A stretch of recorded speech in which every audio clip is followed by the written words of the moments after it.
Quatrième et dernier épisode de notre saga sur l'épique histoire des rois de France du Moyen Âge, la guerre de Cent Ans, 1337-1453. Tout d'abord, cela n'aura pas échappé aux plus observateurs d'entre vous, la guerre de Cent Ans ne dure pas 100 ans, mais 116 ans. C'est une période extrêmement troublée en France et en Europe. Outre les batailles, les destructions et razzias anglaises, l'Europe et la France vivent une véritable crise sanitaire, la peste noire de 1348. Nous entrons donc maintenant dans la fin d'un Moyen-Âge violent, meurtrier et particulièrement incertain. Alors il y a plusieurs causes à la guerre de Cent Ans, mais ce serait trop long de vous en faire la liste. Aussi, je vais m'attarder sur la principale, la vieille querelle entre les Capétiens et la dynastie des rois anglais, les Plantagenets. Souvenez-vous de la brillante idée de Philippe IV le Bel, celle de faire épouser sa fille, Isabelle, avec l'héritier du royaume d'Angleterre. Le roi de France pensait alors ainsi que les Capétiens pourraient récupérer un jour la couronne d'Angleterre sans faire la guerre. En effet, l'enfant d'Isabelle et du roi d'Angleterre serait l'héritier légitime des Capétiens, par sa mère, et des Plantagenets, par son père. Eh bien, cela se retourne méchamment contre les Capétiens. Parce que ce que Philippe le Bel n'avait pas du tout prévu, c'est que tous ses fils meurent sans héritier mâle. Et en 1328 se pose un problème de taille. Le dernier descendant français de Philippe IV le Bel meurt. Or, il y a bien un petit-fils de Philippe le Bel qui est encore en vie, mais il n'est pas né dans le royaume de France. C'est Édouard III, le roi d'Angleterre, et le fils d'Isabelle, la fille de Philippe le Bel. Ce seraient donc les rois anglais, et non l'inverse, qui en définitive récupéreraient le royaume de France au nez des Capétiens. Scandale, drame dans le royaume de France, choix impossible pour les grands seigneurs français et les autres membres de la famille royale. Alors, ces grands du royaume de France ressortent un vieux texte qui date du roi Clovis, donc du 5e siècle, qui s'appelle la loi salique.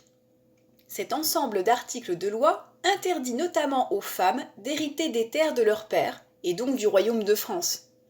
Isabelle, fille du roi de France, ne peut donc pas transmettre une couronne dont elle n'a pas pu hériter.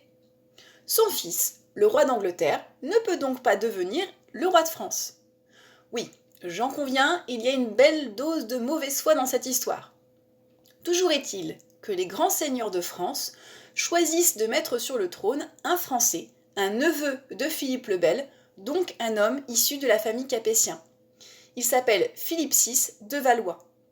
C'est donc la fin de ceux qu'on appelle les Capétiens directs, et c'est le début d'une nouvelle dynastie de rois de France, les Valois. La réaction des Anglais ne se fait pas attendre, outrés, ils entrent en guerre. S'ensuit une série de batailles très peu favorables aux rois de France qui se succèdent. La plus célèbre défaite française est celle de la bataille d'Azincourt, dans le nord de la France. En 1415, la chevalerie française est décimée par les archers anglais. Pourtant, les troupes françaises étaient bien supérieures en nombre. Mais la stratégie française a laissé grandement à désirer et les troupes anglaises innovent et décident de ne pas faire de prisonniers. C'est un véritable carnage. L'Angleterre parvient alors à occuper le nord de la France. Mais le roi de France et ses généraux n'en tirent pas vraiment de leçons. Les règles de la guerre sont en train de changer.